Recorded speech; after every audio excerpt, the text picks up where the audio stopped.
சாப்பிட்டு இருக்காங்க. யமாஷிட்டா இருக்காருல பயங்கரமா குடிச்சிருக்காரு. குடிச்சிட்டு நம்ம ஹீரோ கிட்ட நல்ல வேலை அந்த கிறுக்குத்தனமான ஃபேமிலி மெம்பரை தோக்கடிச்சிட்டீங்க, இந்த வெற்றி நம்ம கொண்டாடி ஆகணும் அப்படி இப்படி சொல்லிட்டு இருப்பாரா. ஆனா அவருக்கு ஸ்ட்ரைக் ஆகுது. இது வந்து வெறும் செகண்ட் ரவுண்ட் தான், இன்னும் மேட்ச் இருக்கு அப்படிங்கிறது தெரிஞ்ச பிறகு எல்லாம் ஒரு டோர்னமெண்ட் அப்படின்னு குடிச்சிட்டு கத்தும்போது இடத்துக்கு அக்கியமா வருவாங்க. யமாஷிட்டா பார்த்து கொஞ்சமாவது பிரசிடென்ட் மாதிரி நடந்துக்கியா பாருங்க, எல்லாரும் உங்களை தான் பாத்துட்டு இருக்காங்க அப்படின்னு சொல்ல அவரும் கொஞ்சம் காம் டவுன் ஆகிறாரு. ஆனா அக்கியமா கேக்குறாங்க, நீங்க வந்து தனியா போய் கூட ஃபேமிலி கிட்ட பாக்க போவீங்க நான் எதிர்பார்க்கவே இல்லை, ஆனா நீங்க உயிரோட திரும்பி வந்துட்டீங்க அப்படின்னு சொல்லி கேட்கும். மறுபடியும் யோசிச்சு பார்க்கும்போது அவருக்கு அவ்வளவு பயங்கரமா இருக்கு, நான் எப்படி தனியா போறேன், ஆனா நான் உயிரோட திரும்ப விட்டதே பெரிய விஷயம் அப்படின்னு சொல்லி பிறந்துட்டு இருக்கேன். ஹீரோ கேட்டா இருக்கும், யாரும் மாண்டிகிட்டு தொலைச்சிடாதா அப்படின்னு சொல்லவும் ஆனா அக்கியமாக்கு அது ஞாபகமே வருது. நான் வந்து ஃபியூச்சர் டாக்டர் கிட்ட அப்பாயின்மெண்ட் வாங்கிட்டேன், முடிச்ச பிறகு அவரை மீட் பண்ணி செக்அப் மட்டும் இருக்கும், அதை மட்டும் கம்ப்ளீட் பண்ணிட்டு வந்துரு அப்படின்னு சொல்லவும் ஹீரோ எப்பவும் போலதான் அலக்கடிக்கிறாரு, எனக்குலாம் ஒன்னும் ஆகாது அப்படின்னு சொல்லும்போது ஏமா திருப்பி சொல்றாங்க, அந்த மாதிரி ஒரு ஹியூமன் ரெக்கவர் ஆகி நான் இது வரைக்கும் பார்த்ததே கிடையாது, வந்து உன்னோட உயிரை பணைய வச்சு சண்டை போட்டிருக்கேன், நீ வந்து கண்டிப்பா ட்ரீட்மெண்ட் எடுத்தே ஆகணும், ஃபைட் எவ்வளவு பிரூட்டலா பண்ண அப்படிங்கிறது உனக்கு தெரியல அப்படின்னு சொல்ல ஹீரோ உடனே கேட்டுவாரு, நீ இப்ப கொஞ்ச நாள் என் மேல அதிகமா கேர் எடுத்துட்டு இருக்க அப்படின்னு சொல்லி கேட்கவும் நீ இப்படி கேட்ட உடனே அவங்களுக்கு வந்து என்ன சொல்ற அப்படிங்கறதே புரியாம நான் வந்து யமாஷிட்டா செக்ரட்டரி இதெல்லாம் நான் தான் பண்ணி ஆகணும் அப்படின்னு சொல்ல வரவும் கிட்ட எப்பவும் போலதான் உள்ள வந்து அக்கியமா கிட்ட வளைஞ்சிட்டு இருப்பான். ஹீரோ அவனை பார்த்த உடனே கிண்டல் பண்ணுவார். அப்படியே அவங்க ரெண்டு பேரும் சண்டை போடுற மாதிரி போயிட்டு இருக்க. அதனால நம்ம ஹீரோ மேல கருரா பாஞ்சி, நீ வந்து ரேயானா தோக்கடிச்சிட்ட, அதனால நம்ம கல்யாணத்துக்கு இனிமே தாத்தா வந்து எதிர்ப்பு தெரிவிக்க மாட்டாரு, அவன் சீக்கிரமா போய் கல்யாணம் பண்ணிக்கலாம், இந்த ஐஸ்லாண்ட்ல கல்யாணத்துக்கு தேவையான எல்லா பொருளும் இருக்கு அப்படின்னு கேள்விப்படுறேன்,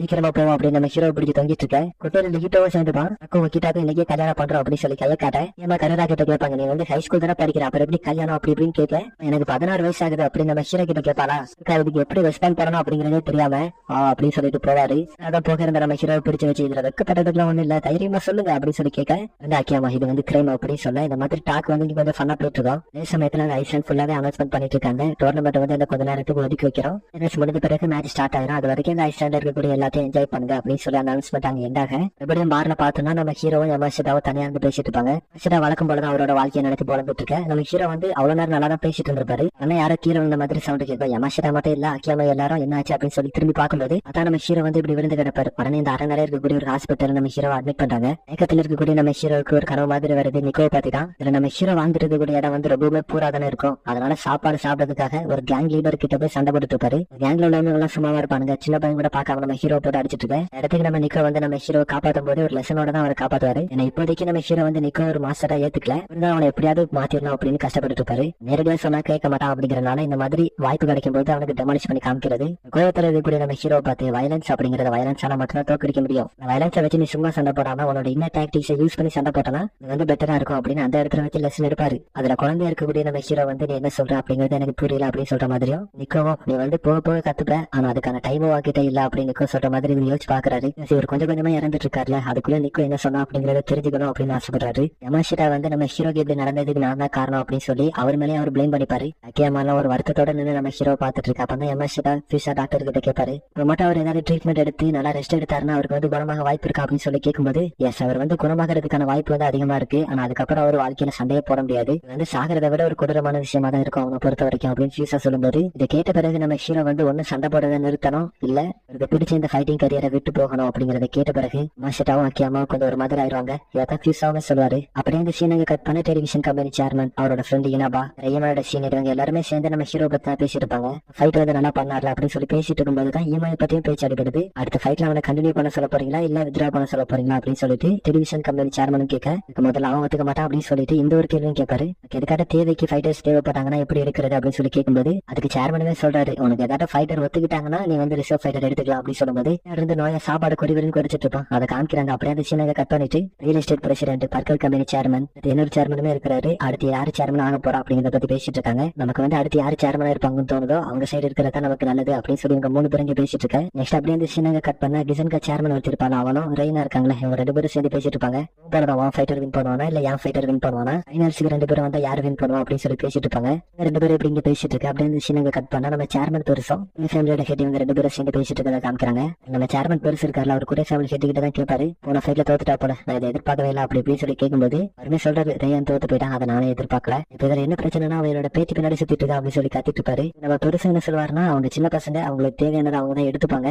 ஒரு காலத்துல அப்படிதான் இருந்தோம். வார் முடிஞ்ச பிறகு இந்த இடமே வாழ்றதுக்கு தகுதியே இல்லாத ஒரு இடமா தான் இருந்துச்சு, இந்த எம்பேரை நம்ம தான் இங்க கிரியேட் பண்ணோம் அப்படின்னு சொல்ல அப்படியே அந்த சீனை கட் பண்ணி ஹனயமாவை காமிக்கிறாங்க. அவர் என்ன வச்சிட்டு இருக்காருன்னா பெருசு இருக்காருல அவர் கீழே தள்ளிட்டு அந்த இடத்துக்கு வேற ஒருத்தர் வருவா அப்படின்னு சொல்லி வச்சிட்டு இருக்காரு. அப்படியே அந்த சீனை கட் பண்ணா வக்காட்சிக்கு இருக்காருல அவரை காமிக்கிறாங்க. அவருக்கு தான் நெக்ஸ்ட் மேட்ச் நடக்க போகுது, அதனால அவரை பத்தின ஒரு சில விஷயங்கள் சொல்றாங்க. காட்சிக்கு இருக்காருல அவர் பிறந்த போதே ஒரு நார்மலான குழந்தை மாதிரி கிடையாது. அவரு ஏதாவது ஒரு குழந்தை வெயிட் இருக்கணும், அதை விட 4 மடங்கு அதிகமா இருக்கிறதோ ஸ்கின் டென்சிட்டி இருக்குல்ல அதுவுமே அதிகமா தான் இருந்திருக்கு, ரொம்ப ஸ்ட்ராங்கா. அது மட்டும் இல்லாம அவரோட ஃபேமிலி ஒரு சக்சஸ்ஃபுல்லான ஃபேமிலி அப்படிங்கறத காமிச்சிட்டு அந்த சீன் அப்படியே கட் பண்றாங்க. அப்படியே ஹயாமியை பார்த்தோம்னா அவரோட ஃபைட்டருக்கு தான் நெக்ஸ்ட் மேட்ச். ஆல்ரெடி 1-2 தெரியல, ஆல்ரெடி அவர் கீழே இருந்து 2 ஃபைட்டர் கிட்ட தோத்து போயிட்டானுங்க. ரெயின்கோட் மேல அவருக்கு பயங்கர நம்பிக்கை இருக்குது. பிகாஸ் நிறைய ஸ்டெராய்ட்ஸ் எடுத்து பயங்கரமா ட்ரைனிங் பண்ணி அவரோட பாடியை வந்து ஸ்ட்ராங் ஆக்கி வச்சிருப்பான். வக்காட்சிக்கு வந்து பான் வித்துச்சுன்னா ரெயின்கோட் வந்து ஆர்டிபிஷியலா அவனை உருவாக்கி இருப்பான். வக்காட்சிக்கு ரெயின்கோட் இவங்க 2 பேரும் இன்ட்ரோடியூஸ் பண்ணிட்டு இருக்க 2 பேரும் உள்ள வர ஆரம்பிக்கிறாங்க. இந்த மேட்ச் இப்படி சூடா போயிட்டு இருக்கிற அதே நேரத்துல 2 பேரும் ரொம்ப சுகமா உட்காந்துருக்காங்க. மாஷிரா சொல்றாரு அக்கியமா கிட்ட, நீங்க வந்து இந்த மேட்சை பாக்குறது ரொம்ப முக்கியம், அப்பதான் நமக்கான ரெக்கார்ட்ஸ் கிடைக்கும் நெக்ஸ்ட் மேட்ச்ல சண்டை போடுறதுக்கு. இவரை இங்க இருந்து பாத்துக்கிறேன், எனக்கு அந்த மேட்சை பாக்கணும் அப்படிங்கிற அவசியம் கிடையாது அப்படின்னு இவங்க சொல்ல அந்த மேட்ச் ஸ்டார்ட் ஆக தயாராயிட்டு இருக்க. அப்படி அந்த சீன் இங்க கட் பண்றாங்க. 33 வருஷத்துக்கு முன்னாடி இப்போ வக்காட்சிக்கோட மேனேஜரா இருக்கார்ல, அவரோட அங்கிள் வந்து ஒரு ஃபெசிலிட்டிக்குள்ள கூட்டு போட்டு இருக்காரு. அவருக்குமே இதெல்லாம் பார்க்கும்போது ரொம்ப ஆச்சரியமா தான் இருக்கும். இத்தனை வருஷமா அவருக்கு இந்த மாதிரியான ஒரு ஃபெசிலிட்டி அவங்களோட குடும்பத்துல இருக்கு அப்படிங்கறதே தெரியாது. அவரோட அங்கிளுமே சொல்றாரு, உனக்கு தெரியாம நாங்க இத்தனை நாள் மறைச்சு வச்சிருந்தோம், சொல்ல வேண்டிய நேரம் வந்துருச்சு, ஏன்னா இதுக்கப்புறம் நம்மளோட கம்பெனி நீ தான் பாத்துக்க போற அப்படின்னு சொல்லிட்டு இவ்வளவு கூட்டு போக குடும்பத்தை சுத்தி பாத்துக்கிட்டே தான் போவாரு. இவ்வளவுக்குள்ள செக்யூரிட்டி வச்சு இதுக்காக இந்த அளவுக்கு ஒரு பெரிய ஃபெசிலிட்டி கேட்டணும் அப்படின்னு சொல்லி யோசிச்சுக்கிட்டே உள்ள போனா போய் பார்த்தா இந்த மாதிரி ஒரு குழந்தைய வச்சு ரிசர்ச் பண்ணிட்டு இருப்பாங்களா. இவரும் ஆர்வம் போய் என்ன பார்க்கும்போது அதான் அவரோட அங்கிள் வந்து இந்த குழந்தைய நாங்க இதுக்காக இங்க வச்சு ரிசர்ச் பண்ணிட்டு இருக்கோம் அப்படிங்கிற எல்லா டீட்டெயிலுமே சொல்ல ஆரம்பிக்கிறாரு. என்னோட பேர் வந்து வக்காட்சிக்கு, இவன் வந்து பிறக்கும் போதே அப்நார்மலா இருந்தனால என்னோட பேரண்ட்ஸ் இவனை நம்ம கிட்ட ஒப்படைச்சு இவன் வந்து ஒரு நார்மலான லைஃப் ஸ்டைல் ஃபியூச்சர் லீட் பண்ணணும் அப்படிங்கிறதுக்காக நம்ம கிட்ட அனுப்பி விட்டுருக்காங்க. கான வேலையை நம்ம இங்க பாத்துட்டு இருக்கோம் அப்படின்னு சொல்லும்போது குழந்தையா இருக்கிற வக்காட்சிக்கு இருக்காங்க உள்ள கண்ட்ரோலர் வச்சு வீடியோ கேம் விளையாண்டுட்டு இருப்பான். ஆனா அது பிரேக் ஆயிடுச்சு அப்படின்னு வெளியே இருக்கிறவங்க அவன் சொல்ல மேனேஜருக்கு குழப்பமா இருக்கும். நான் வந்து இதை மறுபடியும் உடச்சிட்டேன் அப்படின்னு சொல்லியிருப்பான். மறுபடியும் உடச்சிட்டான் அப்படின்னா என்ன அப்படின்னு சொல்லி யோசிச்சுட்டு இருக்கும்போது அவரோட அங்கிள் வந்து எல்லாம் சொல்ல ஆரம்பிக்கிறாரு. கண்ட்ரோலர் இருக்குல்ல, அது வந்து ஒரு ஸ்பெஷல் மெட்டீரியல் வச்சு உருவாக்கிருக்காங்க, ஈக்குவல் டு ஸ்டீல் அப்படின்னு சொல்றாரு. ஆனா அவருக்கு இந்த மேட்டரோட சீரியஸ்னஸ் புரிய வருது. அப்ப அங்கிள் சொல்றாரு, நாங்க வந்து அவனுக்கு எப்படியாவது உதவி செய்யணும் அப்படின்னு நாங்க ஆசைப்படுறோம், என்ன பிரச்சனை அவனால ஒரு நார்மலான ஹியூமன் லைஃப் லீட் பண்ண முடியாது அப்படின்னு சொல்லி இவங்க வருத்தப்பட அவருமே அவரோட அங்கிள் கிட்ட நான் வந்து இந்த பையன் கிட்ட கொஞ்சம் தனியா பேசணும் அப்படின்னு சொல்லி கேட்க அவருமே அலோவ் பண்றாரு. இவருமே அந்த ஃபெசிலிட்டி கிட்டே ஒரு ஓப்பன் ஏரியா இருக்கும். வக்காட்சிக்கு கூட்டு வந்துட்டு மேல வக்காட்சிக்கு வந்து பஞ்ச் பண்ண சொல்லுவாரு. ஆனா வக்காட்சிக்கு வந்து டைம் நின்றுட்டு இருக்கிறத பாத்துறோம் மிஸ் பண்றாரு. நீ வந்து போர்ல ஜெயிக்கணும் அப்படின்னு ஆசைப்பட்டனா உன்னை பத்தி நீ நல்லா தெரிஞ்சுக்கணும், அதே மாதிரி உன்னோட எனிமையோட பலம் என்ன அப்படிங்கறத நீ நல்லா தெரிஞ்சுக்கணும். ஆனா உன்னோட எனிமையை ஈஸியா தோக்கடிக்கலாம். நீ வந்து இப்படி தங்கிட்டு இருந்தனா உன்னோட ஸ்ட்ரென்த் என்ன அப்படிங்கறது உனக்கு தெரியாம போயிடும். அப்படி இருக்கும்போது உன்னோட எனிமையை எப்படி தோக்கடிக்க முடியும் அப்படின்னு சொல்ல சின்ன பையன் அவர் சொன்னாரு சொல்லிட்டு அவரோட ஃபுல் ஸ்ட்ரென்த் கொடுத்து பஞ்ச் பண்ணுவானா அவரோட அடுத்த சீன தலைவர் ஹாஸ்பிட்டல் சேர்த்துட்டாங்க. ஒரு வருஷம் காலேஜ் ரிப்பீட் ஆயிடுச்சு. காலங்கள் போக போக அந்த கம்பெனியோட சிஇஓ இவரும் மாறாரு. காட்சிக்கு போக போக அவனோட ஸ்ட்ரென்த்தை கட்டுப்படுத்த கத்துக்கிட்டான். வக்காட்சிக்கு வந்து அவரோட மடியில தான் சின்ன வயசுல வளர்ந்துருப்பான் இல்லையா, அதனால அவன் மேட்சுக்கு போறதுக்கு முன்னாடி இதெல்லாம் யோசிச்சு பாப்பாரு. உள்ள போன வக்காட்சிக்கு வந்து கொஞ்சம் பயமா இருக்குது. ஏன்னா ஃபேங்க் வந்து உள்ள வரதுக்கு முன்னாடி ஒரு 2 பவர்ஃபுல்லான எனிமிஸை வந்து மென்ஷன் பண்ணிருப்பான்.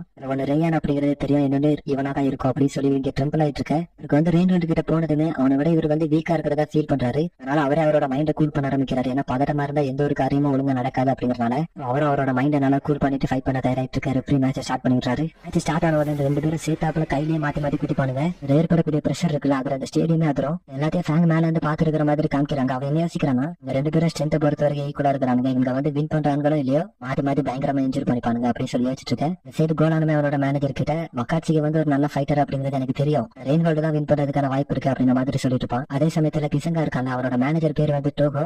வந்து கிசங்கா கிட்ட என்ன கேட்டிருப்பாங்கன்னா, யார் இந்த மேட்ச்ல வின் பண்ணுவான்னு நினைக்கிறேன் அப்படின்னு சொல்லி கேட்டிருப்பாங்க. ஆனா அதுக்கு கிசங்கா வந்து ஜூலியஸ் வின் பண்ணா நல்லா இருந்திருக்கும் அப்படின்னு சொல்லியிருப்பானா. அதுக்கு பிடிச்சி கத்திட்டு இருப்பாங்க. நான் வந்து யாரு வின் பண்ணுவா அப்படின்னு சொல்லி கேட்டா யாரு வின் பண்ணா நல்லா இருக்கும்னு சொல்லி நீ சொல்லிட்டு இருக்கேன் அப்படின்னு சொல்லி கத்திட்டு இருக்கேன். இந்த கிசங்கா பையில காமிக்கும் போது தான் சென்சார் பண்ண வேண்டியதா இருக்குது. எப்பவுமே மடியில ஒரு 10 பொண்ணுங்களோட தான் சுத்திட்டு இருக்கான். அப்பதான் டோகோ கிட்ட அவன் சொன்னால அதுக்கான அர்த்தத்தை வந்து தெளிவா சொல்ல ஆரம்பிக்கிறான். பொறுத்த வரைக்கும் அவனுக்கு வந்து வெறும் மசில் மட்டும் தான் இருக்குது, அதனால நான் அவனை ஈஸியாக தோக்கடிச்சிருவேன். புத்தனால ஒத்துக்கிட்டே ஆகணும், 2 பேரும் மசில் ஸ்ட்ரென்த்ல கம்பேர் பண்ண முடியாது. ஆனா ஈஸியா இருக்காங்களோ அவங்க கூட சண்டை போட்டா எனக்கு வந்து வின் பண்றதுக்கு ஈஸியா இருக்கும் அப்படின்னு அவனோட ஒப்பீனியன் சொல்ல, அப்படியே நம்ம மெயின் ஈவெண்ட்டுக்குள்ள வந்தோம்னா வக்காட்சிக்கு தான் ஃபர்ஸ்ட் அவனோட வயிற்றுலயே பஞ்ச் பண்ணுவாரு. ரெயின்கோட் வந்து அதெல்லாம் கண்டுக்காம அவரோட ஃபுல் ஸ்ட்ரென்த்தை கூட்டிட்டு ஒரு பஞ்ச் பண்ணுவோம். காட்சிக்கு வந்து அந்த ஃபோர்ஸை தடுத்தாலும் கொஞ்சம் அப்படியே பின்னாடி தள்ளி போகிற மாதிரி ஆகுது. அவரோட வயிற்றுலயே பிடிச்சி அப்படியே இப்படி அவரை பிடிச்சி செலுத்துற சாத்தி வச்சு பஞ்ச் பண்ணலான்னு போக வக்காட்சிக்கு வந்து அந்த பஞ்ச் வந்து மிஸ் ஆகி ஒரு கிக் பண்ணி தள்ளி விட்டுட்டு வச்சு வாங்க ஆரம்பிக்கிறாரு. அப்படி அடிச்சுக்கிட்டே இருக்கும்போது ரெயின்கோட் அவரோட தலையிலேயே சேர்த்து வச்சு அற விடுவானா. அடி வாங்குற பிறகு 2 பேரும் சொல்லுவா நடந்து வந்து கிட்ட வந்து நின்றுட்டு 2 பேரும் அவங்களோட ஃபுல் ஷெட்டை சேர்த்து வச்சு மாத்தி குத்து ஆரம்பிக்கிறானுங்க. அவங்க போய் வக்காட்சிக்கு மட்டும் தான் பஞ்ச் பண்ணிட்டு இருப்பாரு. ரெயின்கோட் வந்து தடுத்துட்டு தான் இருப்பாங்க. வக்காட்சிக்கு வந்து அது எப்படி ஃபீல் ஆகுதுன்னா ஏதோ கள்ள போட்டு குத்துற மாதிரி தான் அவருக்கு ஃபீல் ஆகுது. அப்பதான் ரெயின்கோட் அவரை தட்டி விட்டுட்டு ஒரு கிக் பண்ணி தள்ளி விட்டுட்டு 2 கையும் சேர்த்து வச்சு அடிப்பான மண்டையிலேயே. அவதான் வக்காட்சிக்கு முடிஞ்ச மாதிரி அப்படி படுத்திருப்பாரு. அட்மாஸ்பியர் ஒரு செகண்ட் சைலண்ட் ஆயிரும். அவளுக்கு முடிஞ்சிடுச்சா அப்படின்னு அந்த நேரத்துல ரெயின்கோட்டோட டிப்ஸ் ஏரியா இருக்குல்ல, அந்த இடத்துல ஒரு எஃபெக்ட் வரும்.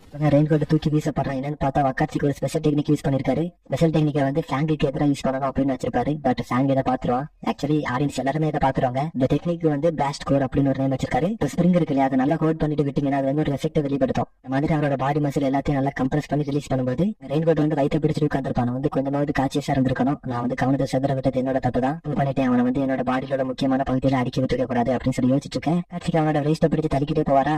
கொஞ்சம் கஷ்டப்பட்டாலும் வக்காட்சிக்கு தூக்கி வீசிடும். அப்ப என்ன நடக்கும்னா விழுந்த வக்காட்சிக்கு அடிக்கலான்னு போவான். ஆனா சரண பேக் வந்துடும். என்னன்னு பார்த்தா மூவுக்கு தயாராயிட்டு இருப்பாரு. அதனால ரெயின்கோட்டுமே ஸ்டாப் பண்ணிடுவானா. காட்சியோட ஆங்கிள் வந்து பயங்கரமா இன்ஜூர் ஆயிருக்கும். அதனால ஃபேங்க் கூட எப்படியாவது சண்டை போட்டு ஆகணும் அப்படிங்கிற ஒரு வெறியில அப்படியே பிளாஸ்ட் கோரை யூஸ் பண்ணி பஞ்ச் பண்றாரு. அந்த தடவை என்ன நடக்குதுன்னா என்கோல்டு நீ செத்தரா அப்படின்னு சொல்லிட்டு வக்காட்சிக்கு பிடிச்சி நெருக்க ஆரம்பிக்கிறான். என்ன நடந்திருக்குன்னா வக்காட்சிக்கு வந்து பஞ்ச் பண்ண ரெடியா இருப்பார்ல, அந்த டைமிங்ல வந்து பின்னாடி வந்திருப்பான்.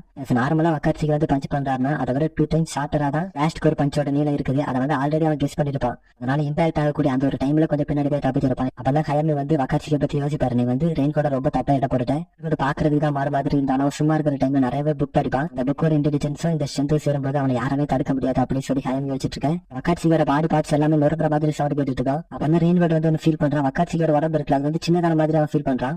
பார்த்தா பிளாஸ்ட் கோரை யூஸ் பண்ணி அந்த இடத்துல இருந்து தப்பிச்சுட்டு ரெயின்கோட்டோட வயிற்றுல ஒரு பஞ்ச் பண்ணுவாரா. ரெயின்கோட் வந்து அவரோட கையை பிடிச்சி ரெட்பெட் கொடுத்துட்டு தரையில பிடிச்சி ஒரு அடி அடிப்பாரு. அடுத்து வக்காட்சியோட தலையை பிடிச்சி சைட் இருக்கிற செலுத்த நட்டு வைக்க பாப்பாரு. ஆனா தலை வந்து உள்ள போகாது. வக்காட்சியோட மூஞ்ச பிடிச்சி செலுத்தினு வச்சு தேய்ச்சிக்கிட்டே போவாரு. அப்ப அப்படியே கீழே தூக்கி வீசிட்டு அதுல ஒரு பஞ்சு விழும், தரையே ஸ்கேட்டர் ஆயிரும். அடுத்து அவரோட காலை பிடிச்சி செலுத்துல வீசி பந்தாட ஆரம்பிக்கிறாரு. இந்த டைம்ல வக்காட்சிக்கு கொண்டு தோணுது, இதுக்கு மாதிரி ஃபேங்க் கூட சண்டை போட்டு பாருல. அப்போ வக்காட்சியோட காலை மேல ட்விஸ்ட் பண்ணி விட்டுட்டு உங்க கூட சண்டை போட்டது ரொம்ப போரிங்கா இருந்துச்சு அப்படின்னு சொல்லிட்டு போயிருப்பான். ஆனா யோசிச்சு பாத்துட்டு இருக்கும்போது இங்க ரெயின்கோட் வந்து கிக் பண்ணாலும் வரானா. அவனோட கிக்க ஒரு கையில தடுத்துட்டு அவனோட கழுத்துலயே ஒரு கிக் பண்ணிருப்பாரு. ஒரு கிக்கோட நிறுத்தல, பின்னாடி சுத்தி ஒரு ஸ்பின்னிங் கிக் கொடுக்க கீழே விழுந்த ரெயின்கோட் அதுக்கு எடுத்து எதிக்கவே இல்லை. ரெஃப்ரிமே வின்னர் யாரு அப்படிங்கறத அனௌன்ஸ் பண்றாரு. இந்த சமயத்துல ஹயாமியோட அடியாளுங்க வந்து ஹயாமி கிட்ட கேட்டுட்டு பாருங்க, நீங்க வந்து ரெயின்கோட் ஜெயிப்பா அப்படின்னு நினைச்சீங்கல்ல, தோத்து போயிட்டானே அடுத்து என்ன பண்ண போறீங்க அப்படின்னு சொல்லி கேட்கும்போது இன்னும் கொஞ்சம் கடுப்பா தான் இருக்குது, பட் நம்ம கிட்ட 700 ஆள் இருக்கும்போது நமக்கு பிரச்சனை இல்லை அப்படின்னு சொல்லும்போது இடத்துல வில்லேஜ் டவுனோட மேயர் வந்து ஒரு கடுப்பு நின்றுட்டு இருக்கிறத காமிக்கிறாங்க. அங்க இன்ஜினியா இருக்கிற வக்காட்சியை வந்து இவரே ஃபர்ஸ்ட் எய்ட் பண்ணி படுக்கப்பட்டிருக்காரு. சீதான் அவர்கிட்ட சொல்லிருப்பான், நம்மளோட சீக்கிரட்டை வந்து அவன்கிட்ட ரிவீல் பண்ண முடியாது, அதனால வேணாம் அப்படின்னு சொல்லியிருப்பான். அப்பதான் மேனேஜர் வந்து வக்காட்சிக்கு கிட்ட என்ன சொல்லுவாருன்னா, உனக்கு வந்து ஆர்டிபிஷியல் ஸ்கின் வந்து ரெடி பண்ணிடலாம், ஆனா அதை வந்து செட் ஆகிறதுக்கு கொஞ்சம் நாள் ஆகும் அப்படின்னு சொல்லுவாரு. அப்பதான் வக்காட்சிக்கு அவர்கிட்ட சொல்றான், என்னோட ஆங்கிள் வந்து முன்ன இருந்ததை விட ரொம்பவே இன்ஜுரி ஆயிடுச்சு, ஆனா அது வந்து இப்போதைக்கு பிரச்சனை கிடையாது,